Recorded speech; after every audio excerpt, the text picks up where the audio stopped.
Hello everyone, कैसे हैं आप सब। I am back with another live session today और आज हमारा टॉपिक है सेंटेंस स्ट्रक्चर। तो ये बहुत ही एक नॉलेजेबल लाइव सेशन होने वाला है। So let's wait for few other people to join. कुछ और लोगों का वेट करते हैं and then we can start with our topic. I hope आप सबकी रक्षाबंधन का जो त्योहार था वो अच्छा गया हो और सबने बहुत मज़ा किया हो। इंग्लिश पार्टनर में भी हमने बहुत अच्छे से रक्षाबंधन को सेलिब्रेट किया। It was a lot of fun. We had few games and सबने राखी बांधी और मिठाई खाई खूब सारी। तो it was a very fun event. तो चलिए आज का लाइव सेशन का जो एजेंडा है वो देखते हैं। सबसे पहले मैं आपको बताऊंगी, आज जैसे कि हमारा टॉपिक है सेंटेंस स्ट्रक्चर, तो सबसे पहले मैं आपको बताऊंगी कि अलग अलग टाइप के सेंटेंसेस क्या होते हैं। फिर हम देखेंगे कि एक सेंटेंस स्ट्रक्चर एक्चुअल में होता क्या है, उसका मतलब क्या है। फिर हम देखेंगे कि एक सेंटेंस के क्या क्या कंपोनेंट्स हो सकते हैं। तो चलिए शुरू करते हैं। सबसे पहले अलग अलग टाइप के सेंटेंसेस क्या होते हैं। हमें पता है कि 4 टाइप के सेंटेंसेस होते हैं। तो सबसे पहला है डिक्लेरेटिव सेंटेंसेस। डिक्लेरेटिव सेंटेंस क्या है? जब हम कुछ इन्फॉर्मेशन देते हैं या कुछ इन्फॉर्मेशन लेते हैं किसी से, और ये देते या लेते हुए जब हम कोई सेंटेंस बोलते हैं, उन्हें हम डिक्लेरेटिव सेंटेंस कहते हैं। जैसे कि the sun rises in the east. The sun rises in the east, यहाँ हम एक इन्फॉर्मेशन दे रहे हैं और ऐसे सेंटेंसेस को हम डिक्लेरेटिव सेंटेंसेस कहते हैं। फिर उसके बाद है इम्पेरेटिव सेंटेंसेस। इम्पेरेटिव सेंटेंसेस है कि जब हम किसी को कुछ ऑर्डर देते हुए बोलते हैं कि close the door, sit down. जब हम ऐसा कुछ बोलते हैं, किसी को कुछ ऑर्डर देते हैं करने के लिए, ऐसे सेंटेंसेस को हम इम्पेरेटिव सेंटेंसेस कहते हैं। IMPERATIVE, imperative sentences. उसके बाद है इंटेरोगेटिव सेंटेंसेस। इंटेरोगेटिव सेंटेंसेस क्या है? जैसे कि हम इसके नाम से ही समझ सकते हैं, जब भी हम किसी को इंटेरोगेट करते हैं हम क्या करते हैं? क्वेश्चंस पूछते हैं। तो जब भी हम क्वेश्चंस पूछते हैं तो वो सेंटेंस को हम इंटेरोगेटिव सेंटेंस कहते हैं। और इंटेरोगेटिव सेंटेंसेस जो होते हैं हमेशा क्वेश्चन मार्क से एंड होते हैं, और डिक्लेरेटिव सेंटेंस और इम्पेरेटिव सेंटेंस हमेशा फुल स्टॉप से एंड होते हैं। इंटेरोगेटिव सेंटेंस हमेशा क्वेश्चन मार्क से एंड होते हैं। जैसे कि where do you want to go this weekend, what are you doing this weekend. ये सारे क्वेश्चंस, हर क्वेश्चन एक इंटेरोगेटिव सेंटेंस ही है। उसके बाद है एक्सक्लेमेटरी सेंटेंसेस। एक्सक्लेमेटरी सेंटेंसेस कब यूज़ होते हैं? जैसे कि कुछ सरप्राइजिंग रिएक्शन या एक्सट्रीम इमोशन जब हम दिखाते हैं, कुछ भी जब अचानक होता है, तो उन्हें हम एक्सक्लेमेटरी सेंटेंसेस कहते हैं। और ये हमेशा एक एक्सक्लेमेशन मार्क से एंड होते हैं। तो जैसे कि oh my God that was really sad, तो ओ माई गॉड के बाद एक एक्सक्लेमेशन मार्क आएगा। तो oh my God is an exclamatory sentence. तो ये थे हमारे 4 टाइप के sentences: declarative sentence, imperative sentences, interrogative sentences and exclamatory sentences. तो हमें पता चल गया कि सेंटेंसेस क्या क्या टाइप के होते हैं। तो अब जब आप इंग्लिश में कोई सेंटेंस बोले तो आपको इमीडिएटली पता चल जाएगा कि ये कौन से टाइप का सेंटेंस है जो आप बोल रहे हैं या सुन रहे हैं। ऑलराइट, इसके बाद अब हम देखते हैं कि जो हमारा आज का टॉपिक है सेंटेंस स्ट्रक्चर, इसका क्या मतलब है। सेंटेंस स्ट्रक्चर क्या है? जब हम कोई सेंटेंस बनाते हैं तो उसमें जो अलग अलग पार्ट्स होते हैं उन्हें कैसे साथ में रखना है ताकि उसका कुछ मतलब बने, उसे हम सेंटेंस स्ट्रक्चर कहते हैं। चलिए इसका डेफिनेशन पढ़ते हैं। Sentence structure is a grammatical component that tells you exactly where and how each component of a sentence should be placed in order to blend and make sense। मतलब हर component जो है sentence का, उसको कहाँ और कैसे प्लेस करना है, ये देखना होता है हमें सेंटेंस स्ट्रक्चर में, ताकि उसका कुछ सेंस बने, कुछ मतलब बने उस सेंटेंस का। कॉलिंस डिक्शनरी के हिसाब से इसका डेफिनेशन है the grammatical arrangement of words in a sentence. इसे हम कहते हैं सेंटेंस स्ट्रक्चर। तो अब ये सेंटेंस स्ट्रक्चर में हम जो कह रहे हैं कि अलग अलग कंपोनेंट्स को साथ में कैसे रखना है, उसको हम सेंटेंस स्ट्रक्चर कहते हैं। तो ये अलग अलग कंपोनेंट्स है क्या एक सेंटेंस के? ये अलग अलग कंपोनेंट्स है सब्जेक्ट एंड प्रेडिकेट। तो इनके बारे में अब हम डिटेल में सीखेंगे। तो basic parts of a component of a sentence के बारे में हम पढ़ते हैं, जो कि है subject and predicate. Before okay,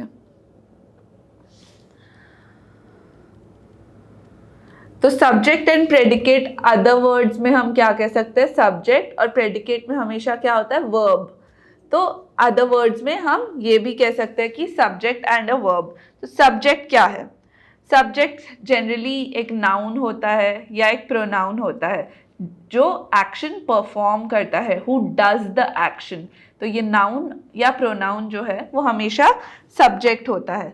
for example, the sun is shining, the sky is clear, today is Wednesday. तो the sun is shining, the sun यहाँ पर सब्जेक्ट है, द स्काई इज क्लियर, तो द स्काई यहाँ पर subject है। Today is Wednesday, तो today यहाँ पर एक सब्जेक्ट है। तो ये सब आप देख सकते हैं सेंटेंस के स्टार्टिंग में आते हैं। तो ये सारे सब्जेक्ट सेंटेंस के स्टार्टिंग में आते हैं और हर नाउन और प्रोनाउन एक सब्जेक्ट है यहाँ पर। और प्रेडिकेट क्या है? The verb is the action performed by the subject in the sentence। predicate क्या है? जो verb होता है सेंटेंस का वो predicate है। और ये क्या है verb? जो भी ये subject कोई action perform कर रहा है उसे हम verb कहते हैं या predicate कहते हैं। For example, I love macaroni and cheese। तो I यहाँ पर subject है और love, macaroni and cheese is the predicate। Merlin has a pet, Merlin यहाँ पर सब्जेक्ट है, has a pet प्रेडिकेट है। अनुषा can draw, अनुषा यहाँ पर सब्जेक्ट है, can draw यहाँ पर प्रेडिकेट है। तो जो first part of the sentence है वो सब्जेक्ट है और बाकी का पूरा पार्ट प्रेडिकेट है। So these are the basic parts of the components of a sentence, subject and predicate. तो अब ये पार्ट्स ऑफ अ सेंटेंस तो हमने सीख लिए कि सब्जेक्ट और प्रेडिकेट होता है, लेकिन इनके अलग अलग कंपोनेंट्स क्या है वो हमें सीखना, हमारे लिए सीखना बहुत ज़रूरी है ताकि हम अच्छे से वो सेंटेंस को फॉर्म कर पाएँ और उनका कुछ सेंसिबल मतलब बने। ओके, तो जैसे कि एक सेंटेंस के 2 पार्ट होते हैं, हमने सीखा 5 कंपोनेंट है इसके जो मेन है, 5 main components that make up the sentence of a structure of a sentence। तो ये 5 components से एक sentence का structure बनता है। ये 5 components क्या है? subject, verb, object, complement and adjunct। subject, verb, object, complement and adjunct। Don't worry, मैं इनके बारे में आपको डिटेल में समझाने वाली हूँ। तो चलिए शुरू करते हैं एक एक कंपोनेंट से। सबसे पहले सब्जेक्ट। अभी हमने पढ़ा कि सब्जेक्ट क्या होता है, कोई भी नाउन या pronoun.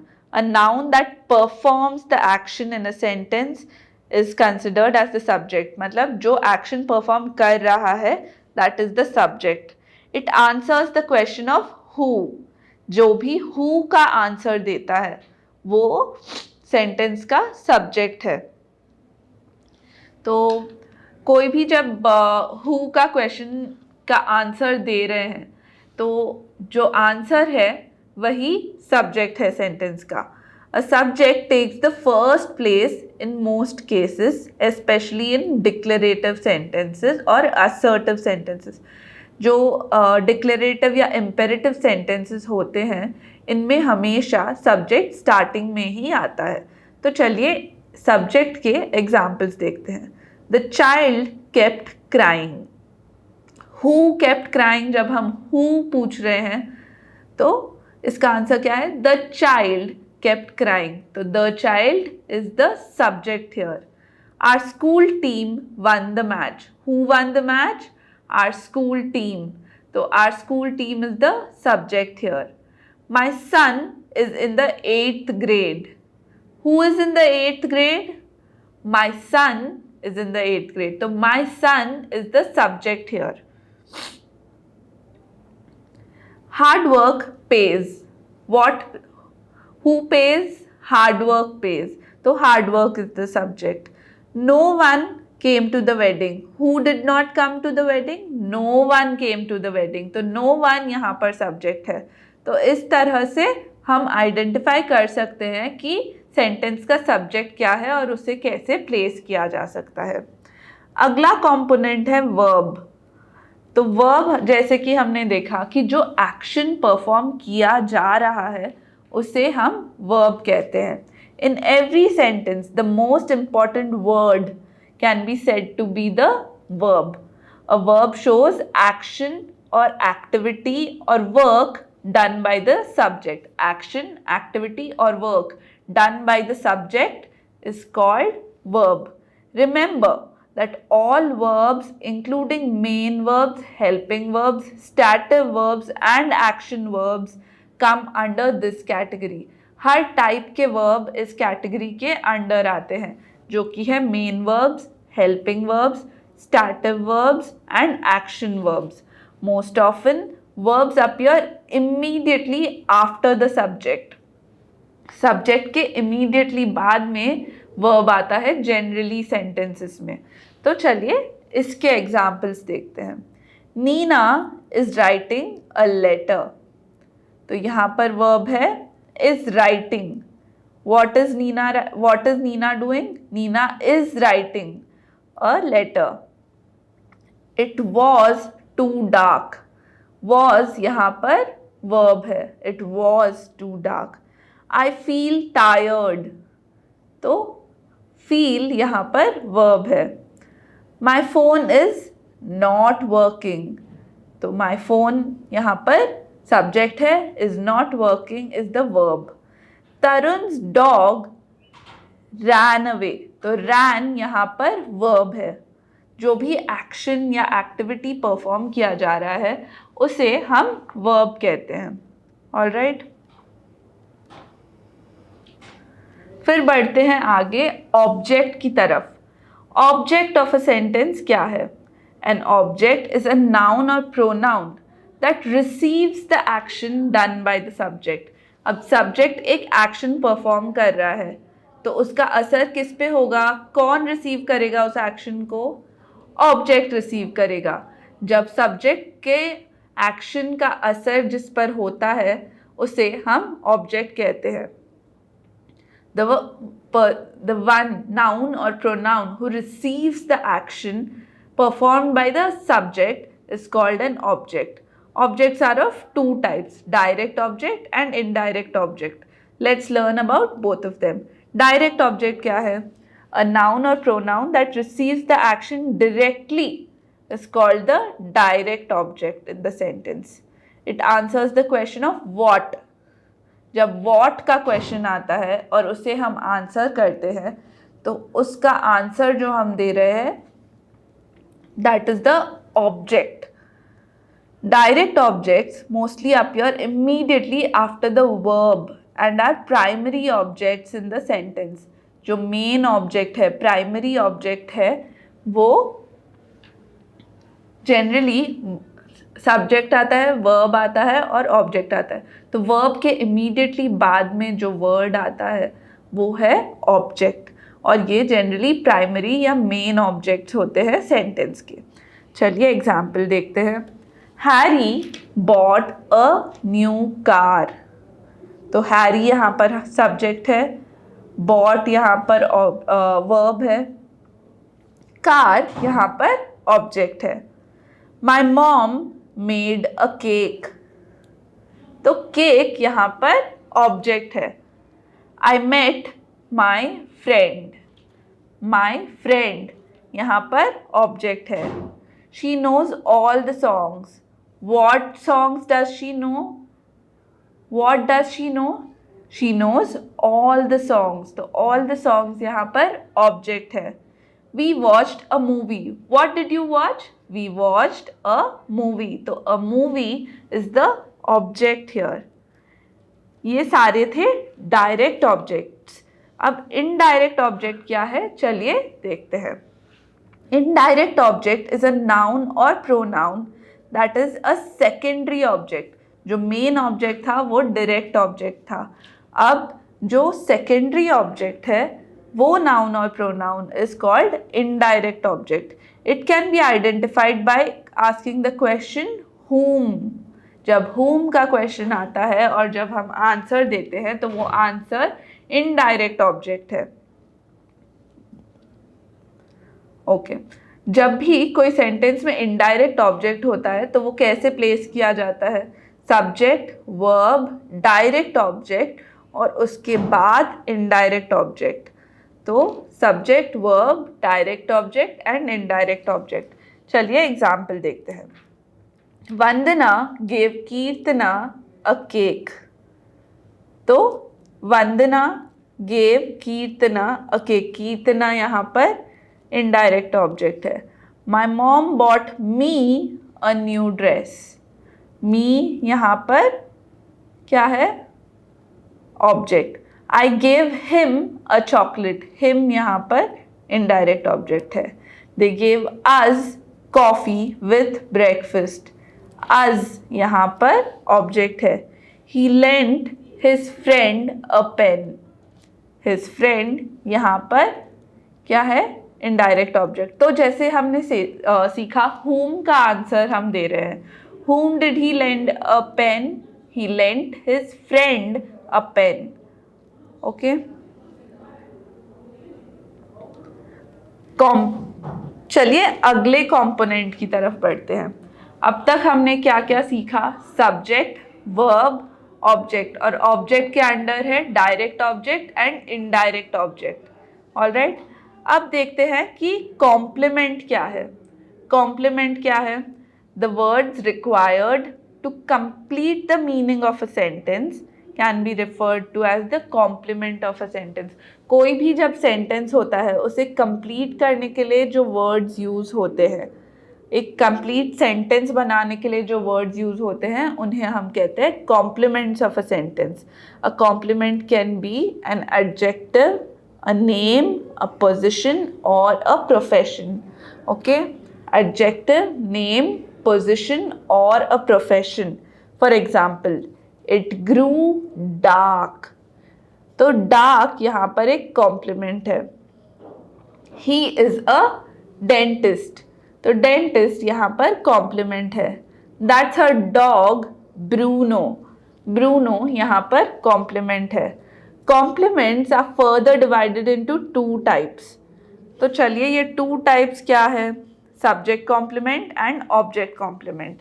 Subject complement is the complement which expresses the quality or identity or condition of the subject is called subject complement.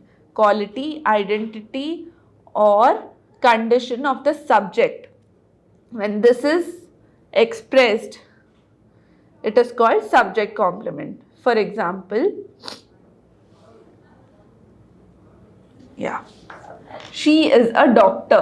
तो डॉक्टर उसकी आइडेंटिटी है, सब्जेक्ट की आइडेंटिटी है, सब्जेक्ट शी है। तो इसीलिए हम यहाँ पर डॉक्टर को एक सब्जेक्ट कॉम्प्लीमेंट कहेंगे।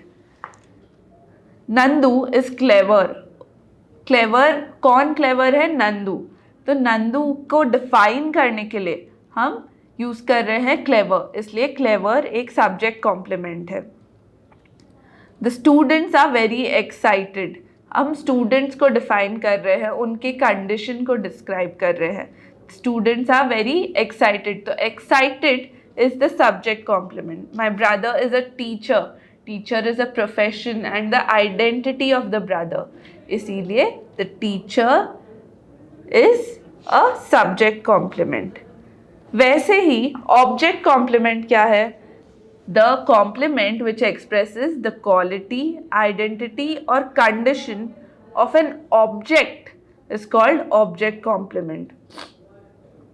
For example, they made her angry, तो अब दे यहाँ पर सब्जेक्ट है, मेड वर्ब है, हर यहाँ पर ऑब्जेक्ट है। अब हम हर को डिस्क्राइब करने के लिए जब कोई वर्ड यूज कर रहे हैं तो उसे हम ऑब्जेक्ट कॉम्प्लीमेंट कहेंगे। दे मेड हर एंग्री, तो एंग्री यहाँ पर ऑब्जेक्ट कॉम्प्लीमेंट है। The students elected Shreya the class teacher, तो श्रेया को यहाँ डिस्क्राइब कर रहे हैं हम एज द क्लास टीचर, तो the class teacher is the object complement. They name their daughter Tara, their daughter, उसका आइडेंटिटी क्या है? तारा, इसीलिए Tara is the object complement. Marley met her friend Ryan, who is her friend? Ryan, इसलिए Ryan is the object complement. Nobody found the movie interesting, इसीलिए यहाँ पर interesting is the object complement. So अब तक हमने देखा कि कॉम्प्लीमेंट क्या है, और उसमें भी दो टाइप्स है, subject complement and object complement. Alright, तो अब तक क्या क्या कॉम्पोनेंट्स हो गए? सब्जेक्ट, वर्ब, ऑब्जेक्ट, ऑब्जेक्ट के under direct object, indirect object, complement, complement के under subject complement and object complement. अब देखते हैं अगला क्या है। नेक्स्ट है एडजंक्ट। ये वर्ड आपने बहुत कम सुना होगा, एडजंक्ट। चलिए देखते हैं ये क्या होता है। An adjunct is a word or a phrase that gives more information about an action, an event, a quality and so on. जब हम और information कोई चीज़ के बारे में दे रहे हों तो उसे हम adjunct कहते हैं, उस word या phrase को adjunct कहते हैं। It can be said that these words can include adverbs and adverb clauses.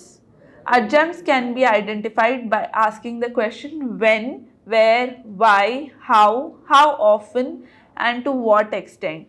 तो ये सारे जो questions हैं इनके answers जब हम देते हैं तो उन्हें adjuncts कहा जा सकता है। When, where, why, how often and to what extent. When using adjuncts, keep in mind that adjuncts can be used in the beginning, middle or end of the sentence and there can be more than one adjunct in a sentence. तो ये जो adjunct है ये बहुत ही general चीज़ है, ये कोई भी सेंटेंस के शुरू में, बीच में या अंत में भी आ सकता है और एक सेंटेंस में एक से ज़्यादा adjuncts भी हो सकते हैं। तो चलिए इनके एग्जाम्पल्स देखते हैं। Alright, yesterday we met at the park, तो वी मेट ये हमें पता है, इसका जो भी एक्स्ट्रा इंफॉर्मेशन है ये सब एडजंक्ट्स में आता है। Yesterday is an adjunct, we met ये एक नॉर्मल सेंटेंस है, at the park is also an adjunct. तो ये सब मिलाकर एक अच्छा सेंटेंस बन रहा है और इसमें दो एडजंक्ट्स है, येस्टरडे और at the park. He is very tired, very यहाँ पर एक एडजंक्ट है। Due to his ill health he could not come home for Christmas, due to his ill health he could not come home for Christmas. तो due to his ill health यहाँ पर एक adjunct है। My father reads the newspaper every day. Every day यहाँ पर एक adjunct है क्योंकि ये हम एक्स्ट्रा इन्फॉर्मेशन ले रहे हैं। My father reads the newspaper, ये हमें पता है। एक्स्ट्रा इन्फॉर्मेशन क्या है? एवरी डे, वो रोज़ न्यूज़पेपर पढ़ते हैं, इसीलिए ये एक एडजंक्ट है। This workout routine is extremely exhausting. How exhausting? Extremely exhausting, इसलिए एक्सट्रीमली यहाँ पर एक एडजंक्ट है। तो ये था, इससे हमें पता चल गया है कि अलग अलग कंपोनेंट्स क्या है सेंटेंस के, और एक सेंटेंस का स्ट्रक्चर कैसे बन सकता है। तो क्या क्या कंपोनेंट्स है? सब्जेक्ट, वर्ब, ऑब्जेक्ट, ऑब्जेक्ट के अंदर direct object, indirect object, complement, complement के अंदर subject complement and object complement and adjunct. तो ये थे हमारे कंपोनेंट्स ऑफ अ सेंटेंस, और इन्हें कैसे यूज़ किया जाता है वो भी हमने अच्छे से समझ लिया है। तो आई होप आपको ये लाइव सेशन बहुत ही यूज़फुल लगा हो, और अब आप अच्छे से कोई भी सेंटेंस फॉर्म कर पाएंगे समझकर कि कहाँ कैसे क्या वर्ड यूज़ करना है। इसे ही हम सेंटेंस स्ट्रक्चर कहते हैं। अगले लाइव सेशन में मैं आपको बताऊंगी कि ये जो अलग अलग स्ट्रक्चर्स ऑफ सेंटेंस होते हैं वो कैसे फ्रेम किए जा सकते हैं। अलग अलग सेंटेंस स्ट्रक्चर क्या है इंग्लिश ग्रामर के, उनको एग्जाम्पल्स के साथ हम सीखेंगे अगले लाइव सेशन में, तो उसे मत मिस कीजिएगा। और अभी तब तक आप इसे अच्छी तरह से समझ लें, और फिर हम आगे बढ़ेंगे हमारे अगले लाइव सेशन के साथ अगले लाइव सेशन में। तो मेरा नाम है श्रेया मेहता और मैं यहाँ पर एक सीनियर ट्रेनर हूँ। आई होप आपको इस सेशन में मज़ा आया हो। मुझे भी बहुत अच्छा लगा ये सेशन करके। Thank you so much. Signing off until then.